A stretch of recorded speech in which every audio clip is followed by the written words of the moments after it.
Hello friend, आज हम 10th class का 5वां चैप्टर लेकर आए हैं। इम्पोर्टेंट चैप्टर है मुद्रण संस्कृति और आधुनिक दुनिया।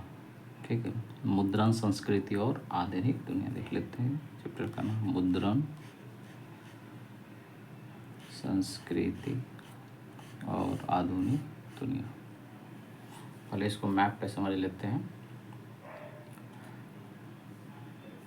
देखिए,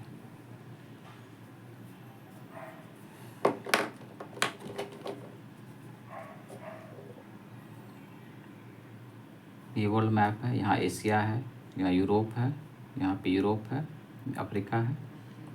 तो ये हमारा नाम भारत है। भारत के जस्ट ऊपर क्या है? चाइना है, चीन। अब देखिए, सर्वप्रथम एशिया से ही छपाई खाना का प्रचार हुआ था। कहाँ से? तो चीन से। चीन से जो है बौद्ध भिक्षु सब आए थे, तो वो लेके कहाँ चले गए थे? यहाँ से तकनीक सीख कर कहाँ चले गए? जापान लेके, चीन से। और इधर जो है यूरोप वासी कहाँ चले गए? ईसाई धर्म प्रचारक लेके यूरोप चले गए। ठीक है, तो चीन से ही छपाई खाना का प्रचार हुआ। तो इधर से जापान कोरिया चले गए इस रास्ते से, और इधर से यूरोप चले गए। चलिए समझते हैं आगे।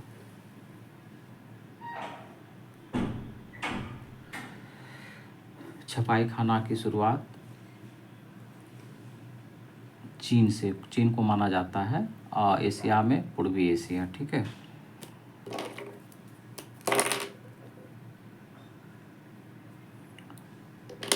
पूर्वी एशिया को चीन से बौद्ध भिक्षु छपाई खाना की तकनीक को कहाँ ले गए? जापान और कोरिया। तो ही है, तो पूर्वी एशिया मतलब चीन को माना जाता है। चीन से ही बौद्ध भिक्षु छपाई खाना तकनीक को कहाँ ले गए? जापान और कोरिया ले गए।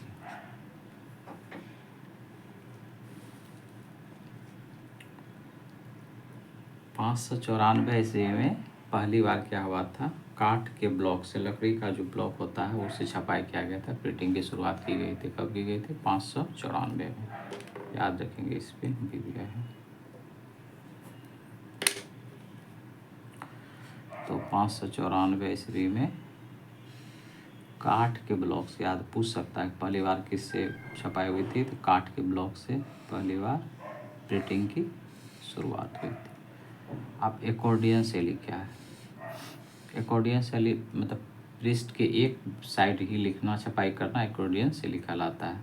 पेज के केवल एक तरफ छपाई करना एकॉर्डियन मतलब एक वन लगा लो है, एक का यहाँ संकेत आ भी रहा है, एकॉर्डियन शैली। तो पेज के एक साइड छपाई करना एकॉर्डियन शैली। अब देखते हैं खुशनबीसी किसको कहा जाता है उस समय। तो हाथ से लिखने वाले को उस समय क्या कहा जाता था? खुशन। हाथ से जो लिखा जाता था, हाथ से किताब लिखने वाला खुशनबीसी कहा जाता था। चलिए आगे देखते हैं।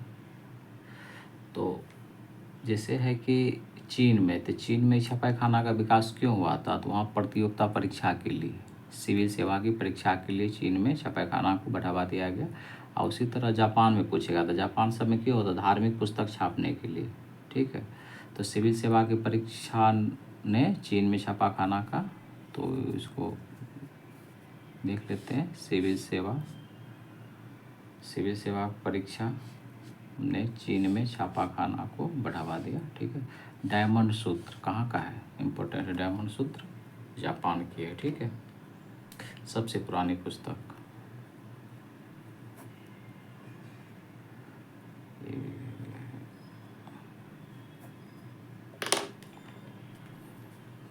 डायमंड सूत्र कहाँ के? जापान की सबसे पुरानी पुस्तक है, जो कब छपी थी? डायमंड सूत्र 868 ईस्वी में छपी थी। अब देखिए भी है त्रिपिटिका कोरियाना। पुस्तक का क्या नाम है? त्रिपिटिका कोरियाना। कोरियाना नाम लगा तो कोरिया का है, ये कोरिया की पुस्तक है। और इसको छापने के लिए कितना ब्लॉक का वुड ब्लॉक लकड़ी का इस्तेमाल हुआ था?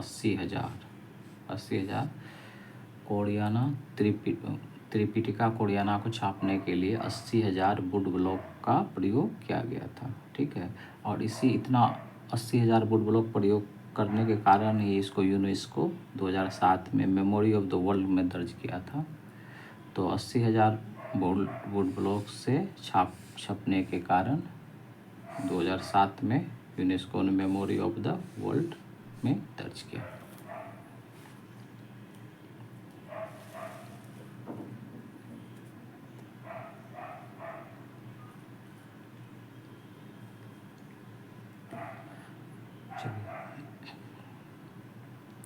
अब देखेंगे, जापान में बता दिए थे, जापान में छपाई खाना का किस कारण हुआ था विकास? तो धार्मिक पुस्तक छापने के लिए। चीन में वही विद्यार्थियों की परीक्षा, अधिकारियों की ज्ञान की पुस्तक की छपाई के लिए।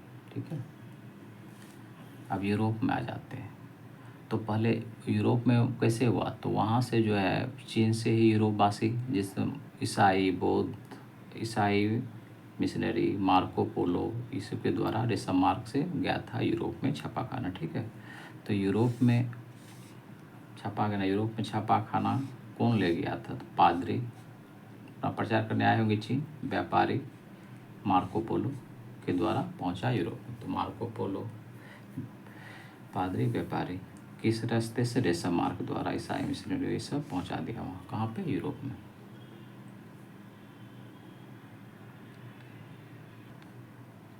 चलिए, तो ये क्वेश्चन आता भी इम्पोर्टेंट है कि भारत में पहले किस पर लिखा जाता? तो उसका चर्म पत्र, चर्म पत्र का नाम है कातिब बेलम। ठीक है, भारत में पहले किस पर लिखा जाता था? चर्म पत्र पर लिखने का कार्य हाथों से किया जाता था।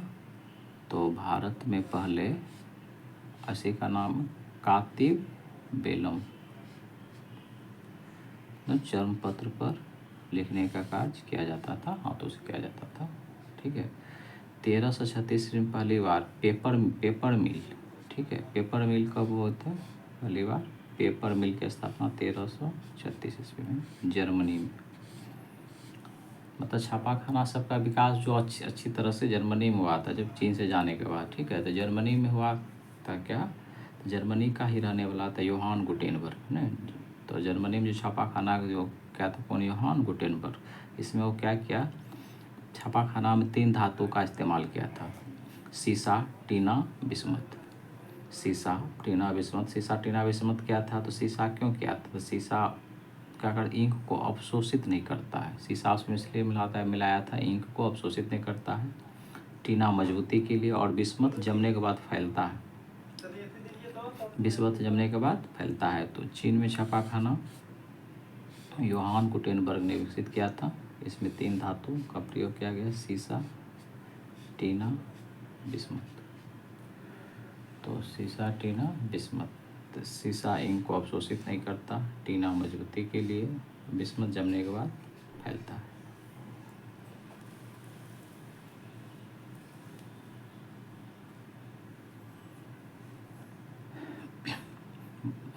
अठारह सौ 18 ईस्वी तक आते थे, प्रेस प्रारंभ हो गया। प्रेस, पेपर मिल, पहली बार पेपर मिल 1336 में। चलिए समझेंगे। तो पहली बार 1848 तक प्रेस का प्रारंभ हो गया था। पहली बार बाइबिल पुस्तक जो छापा गया था, पहली बार जो कोई भी जो छापाखाना से कोई भी चीज़ जो छापा गया तो बाइबिल पुस्तक छापा गया था। ठीक है, पहली बार बाइबिल पुस्तक छापा गया था, और छापने वाला का नाम क्या था? पोस्ट और शोफर। ठीक है, तो पहली बार कौन पुस्तक छपा था? तो पहली बार बाइबिल पुस्तक छपा गया, और पोस्ट और शोफर नामक व्यक्ति ने छापा था। ठीक है, शोफर किस नाम से बाइबिल छापा था? तो इंडलजेंस नाम से बाइबिल पुस्तक छपा था। तो बाइबिल पुस्तक किस नाम से? इंडलजेंस। ठीक है, और इंग्लैंड में, ठीक है, कैक्सटन, इंग्लैंड में कैक्सटन ने छापाखाना का विकास किया था 1475 में। तो इंग्लैंड में छापाखाना का विकास किसने किया था? कैक्सटन। ठीक है, चलिए आगे देखते हैं। चेप बुक, चेप बुक या गुटका, ठीक है। चेप बुक ये क्या, इसको पॉकेट बुक भी कहा जाता है। चेप बुक को पॉकेट बुक छोटा सा था, पॉकेट रखने के लायक था। इसे बेचने वाला को फेरी वाला कहा जाता है। और महिला पादरी, महिला और व्यापारी खरीदते थे इसको। चेप बुक को महिला और व्यापारी खरीदते थे। चलिए आगे समझते हैं।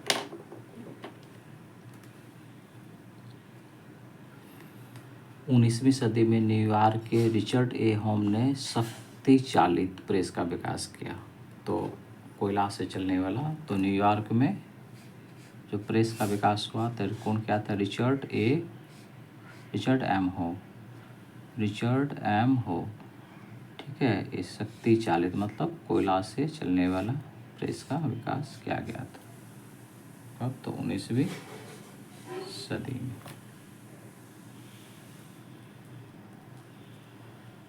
अब देखते हैं ईसाई धर्म।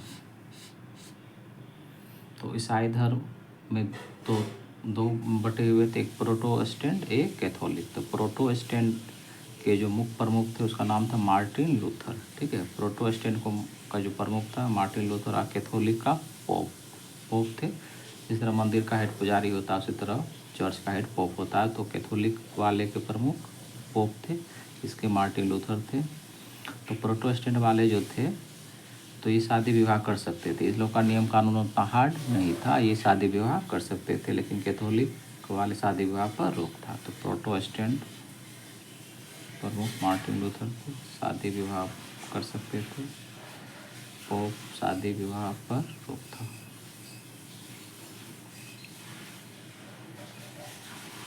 मार्टिन लूथर ने कहा था, बहुत इम्पोर्टेंट है, भूल गया है।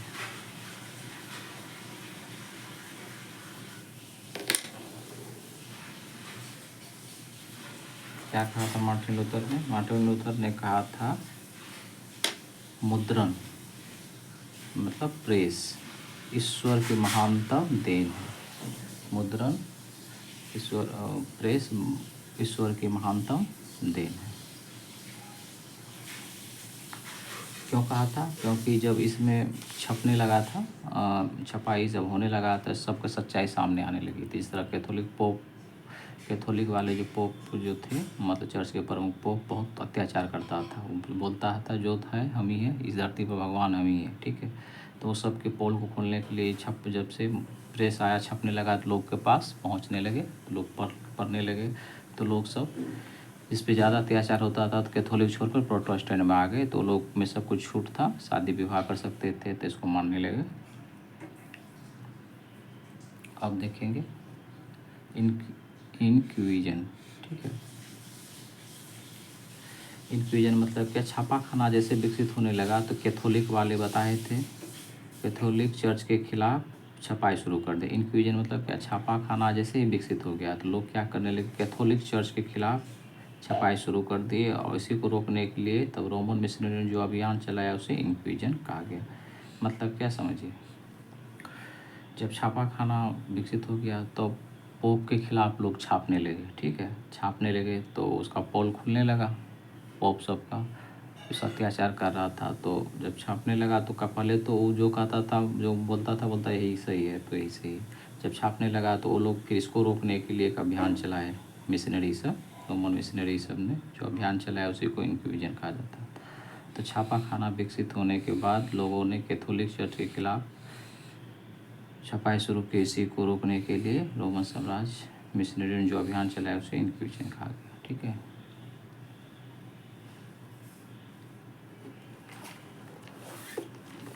आगे देखते हैं, इम्पोर्टेंट है, भी लगा हुआ है ये भी, ठीक है, भी है। तो मार्टिन लूथर बताए थे, प्रोटेस्टेंट के प्रमुख थे मार्टिन लूथर। इसका जन्म कहाँ हुआ था? जर्मनी में। इसका जन्म जर्मनी में हुआ था। एक पुस्तक लिखी थी 95 की स्थापना, 95 की स्थापना पुस्तक इन्हीं का है, किसका? मार्टिन लूथर का। आइए ये जो भी करते थे मार्टिन लूथर, तो बताए थे पोप जो थे कैथोलिक वाले, कैथोलिक के प्रमुख पोप, उसका बुराई करते थे, उसका जो सच्चाई था उसको सामने लाते थे लोगों के पास। तो कैथोलिक चर्च के जो बुराई को छापने का काम करते थे, पर किस में छापा था वो? न्यू टेस्टामेंट, इसका पुस्तक न्यू टेस्टामेंट में, चर्च की बुराई को न्यू टेस्टामेंट में पुस्तक में लिखा, कैथोलिक चर्च की बुराई को न्यू टेस्टामेंट में लिखा है। चलिए आगे देखते हैं। मेनोक्यो इटली के थे। मार्टिन लूथर जर्मनी के, मेनोक्यो इटली के थे, इटली के निवासी थे। इसने कैथोलिक चर्च के खिलाफ सफाई शुरू की। इन्हीं को दबाने के लिए पोप ने इंक्विजिशन चलाया था। मेनोक्यो ये भी जो है ना, सब ये भी कैथोलिक चर्च के खिलाफ छापाई शुरू कर दिया था। तो इन्हीं को दबाने के लिए पोप लोग इंक्विजिशन चलाया। चलिए आगे। लुई मार्सिये, ये फ्रांस के थे, फ्रांस के रहने वाले थे।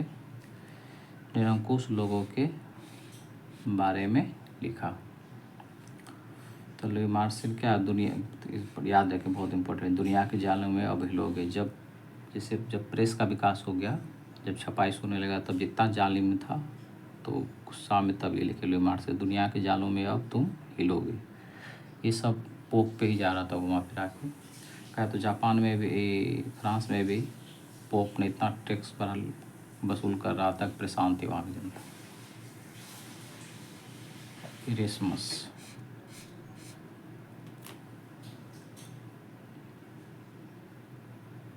चलिए, तो इरेस्मस ये पादरी थे, ये भी गया है, ये भी लिखा किताब। इरेस्मस ये पादरी थे, ये पोप के थे, ठीक है, ये चर्च के थे, पोप थे। तो इस पे ये उल्टा लिखे हैं, किताब, जो किताब निकालता है भिनभिनाती मक्खी के समान है। बोला किताब तो कुछ नहीं होने वाली, ये मक्खी के समान है। किसने कहा? इरेस्मस ने।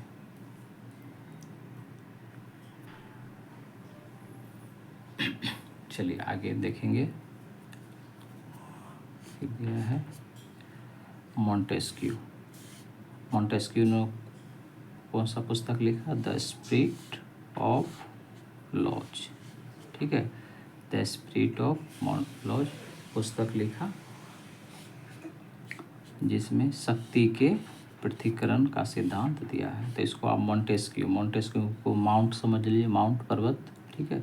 माउंट पर लोग क्या करता है? द स्पिरिट, पूजा पाठ करने के लिए, स्पिरिट आत्मा ढूंढने के लिए, स्पिरिचुअल हृदय से। तो मॉन्टेस्क्यू मतलब माउंट समझ लीजिए, द स्पिरिट ऑफ लॉज। तो इससे आप कनेक्ट करके याद कर सकते हैं। पुस्तक लिखा गया जिसमें शक्ति के प्रतिकरण, मतलब माउंट पे जाता है लोग स्पिरिट करने के लिए, मतलब पूजा पाठ करने के लिए, शक्ति के लिए, ठीक है। आप कुछ अद्भुत शक्ति के लिए, शक्ति के प्रतिकरण से इसे कनेक्ट कर लेंगे तो याद हो जाएगा। तो देखिए, the social contract, the social contract, social मतलब समाज, सोसाइटी में क्या होता है आजकल देखते हैं, बच्चा बहुत रुस्ता है, ठीक है, रुस्ता है, तो उसको से द सोशल कॉन्ट्रैक्ट के पुस्तक का नाम क्या है? रूसो, ठीक है, रूसो ने लिखा है। तो द सोशल कॉन्ट्रैक्ट किसने लिखा? रूसो। बता दिए समाज में रुसना ज़्यादा जरूरी है आजकल, तो रूसो लिखा है। इन्होंने समान इच्छा, कॉमन विल का सिद्धांत दिया।